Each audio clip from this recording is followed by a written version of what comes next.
Gloriosos, capítulo 20, Parasitose espiritual.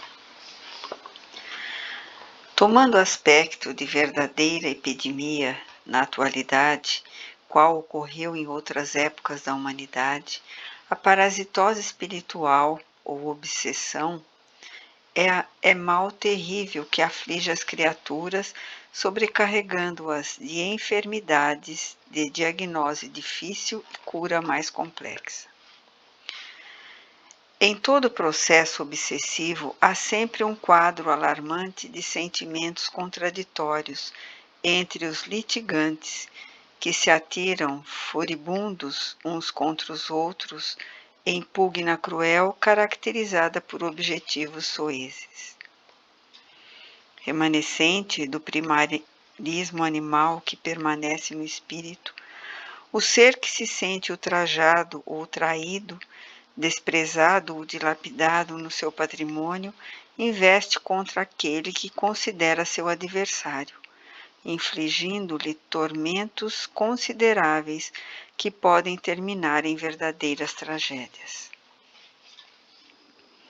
Incapaz de compreender a enfermidade ou ignorância que predomina naquele que o infelicitou, faz-se-lhe sicário da alma, cultivando o ódio e programando o esforço com o qual pensa fazer justiça com as próprias mãos, como se as soberanas leis universais dele necessitassem para regularizar os desequilíbrios que a imprevidência gera em toda parte.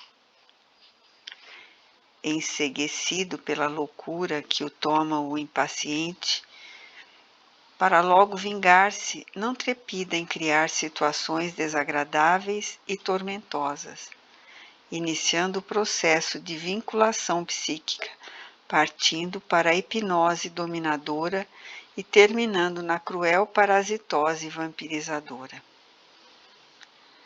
Nessa pugna sem quartel estão em aberto questões de ordem inferior que geraram débitos por parte da vítima atual, que se encontra desaparelhada de informações seguras para evitar tombar nas malhas bem urdidas da vingança covarde que procede do além-túmulo. Surgindo como distonia nervosa, alucinação visual ou auditiva, sensações de mal-estar e inquietação, ansiedade ou frustração, insegurança ou desconfiança soez, revolta ou fixação mental exagerada, pode também apresentar-se de golpe em investida violenta que desarticula os equipamentos psíquicos em forma de loucura. É mais pungente quando se manifesta sutilmente e se vai agigantando, com predominância da mente do usurpador sobre aquele que o suporta, pelo aturdimento e pelos distúrbios que produz, induzindo-o telepaticamente às fugas da existência física, seja pelo abandono de si mesmo, pelos maus tratos que impõe aos afetos e a todos quantos o cercam ou através do suicídio. Não se dá conta de que, ao tomar a infeliz atitude, está agindo da mesma forma que o outro, aquele que o infelicitou, promovendo consequências más para o seu amanhã. Por mais que alguém se veja dilacerado nos sentimentos por deslealdade ou infâmia de outrem, não tem o direito de erguer a clava do desforço para aplicá-la, tornando-se cobrador impenitente. Os soberanos códigos da justiça dispõem de mecanismos hábeis para regularizar os conflitos e os atentados às leis, sem gerar novos devedores, e conforme muito bem acentuou Jesus. O escândalo é necessário, mas ai do escandaloso. Ninguém tem o direito de tornar-se ímpio regularizador das leis de harmonia, utilizando-se dos próprios e ineficazes meios. Desse modo, quando ocorre qualquer desconcerto em decorrência do desajuste de alguém, o seu autor perturba a ordem que passa a girar à sua volta até que a reorganize.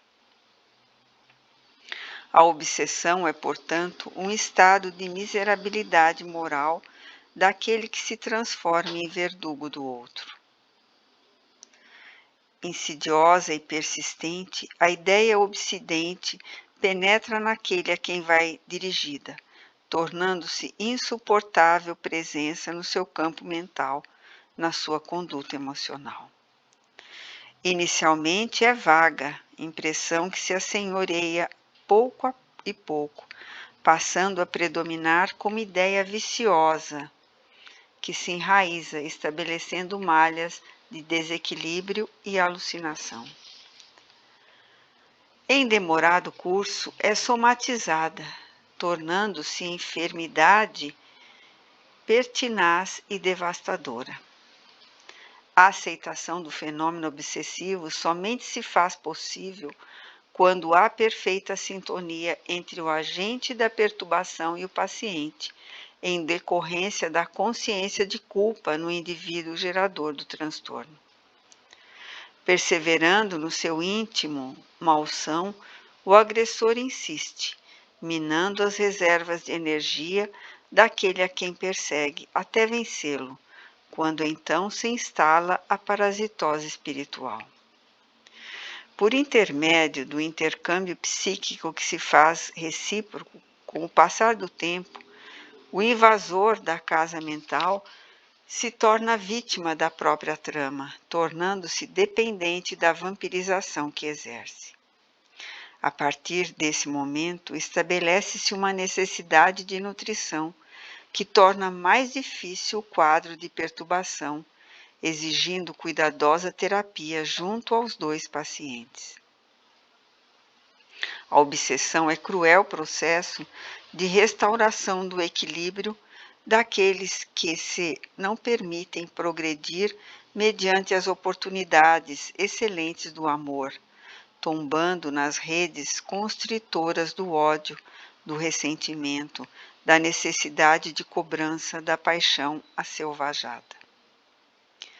Para atenuar e vencer esse flagelo, tornam-se indispensáveis a prece, a paciência, a renovação dos propósitos morais do enfermo, a insistência na prática das ações libertadoras e, quase sempre, de um grupo de apoio que deve ter início no próprio lar, desde que aqueles com os quais o enfermo convive estão incursos no mesmo mecanismo depurativo.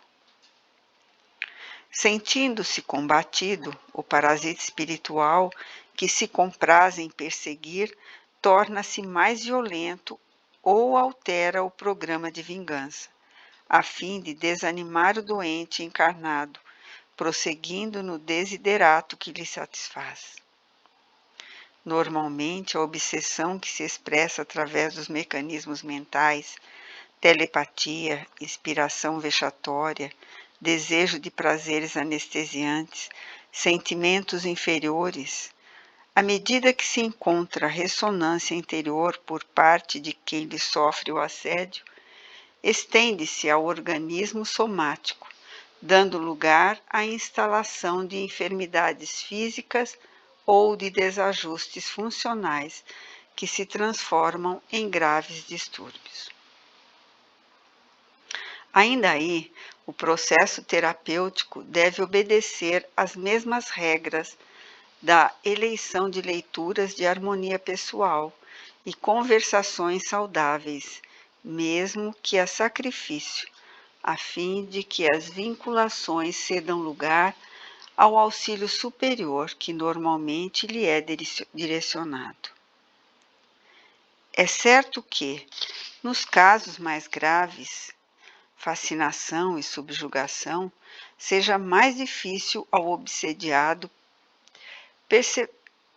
perseverar nos propósitos sadios e até mesmo pensar neles, mas o desejo honesto de libertar-se da injunção opressora credencia-o a receber maior influxo de socorro de ambos os lados da vida, assim diminuindo a interferência maléfica. Todo espaço mental que seja dedicado aos pensamentos otimistas e de saúde será conquista sobre o invasor que antes se apropriava dessa área para infundir receios, inquietações e submissão. Toda vez que uma ideia pertinaz procurar predominância mental, defronta-se o início de intervenção espiritual negativa em estabelecimento de obsessão. Não obstante a obsessão se apresente de maneira muito ampla e variada, a mais rotineira e que mais afeta a criatura humana é aquela que procede do mundo espiritual, estando a exigir imediatas providências. Na atualidade, tem caráter epidêmico, qual sucedeu em outros períodos da humanidade, tornando-se insuportável em razão do estado de atraso moral das criaturas e da predominância das suas paixões mais primitivas, que as levaram às guerras sangrentas, a abusos morais excessivos, a situações de selvageria e primarismo. Nesses ensejos, as duas populações, a terrestre e a espiritual inferior, se unificam em um inacreditável conúbio em que a simbiose psíquica faz-se também física e vice-versa. O dia anterior ao do Calvário assinala um desses terríveis momentos históricos, quando a massa, açoitada pelas forças do mal, preferiu Barrabás a Jesus e levou o justo à crucificação em espetáculo truanesco e infame. O mestre vitimado conhecia essa trama soez e por isso sempre esteve a braços com obsessores e obsidiados, em razão de ser o terapeuta por excelência. Em momento algum, descurou de reconduzir às esferas espirituais os primeiros, ensinando às suas vítimas como livrar-se do jugo infeliz, precatando-se contra futuros cometimentos dessa espécie. A sua autoridade afastava os espíritos maus que, não obstante, o desafiavam, tentando enfrentá-lo com cinismo e ironia. O ser humano é a soma das suas experiências próximas passadas, assim como adquiridas em vidas anteriores, mediante as quais constrói o próprio futuro. Assim sendo, o pretérito sempre se encontra presente no indivíduo, e o seu futuro está sendo constantemente elaborado por meio das ações que se permita realizar. As obsessões, pois, que decorrem dos atos negativos que se encontram fixados na economia do progresso do ser, desaparecerão quando o mesmo se transformar para melhor, facultando que se instale na terra o reino da equidade, da justiça e do amor.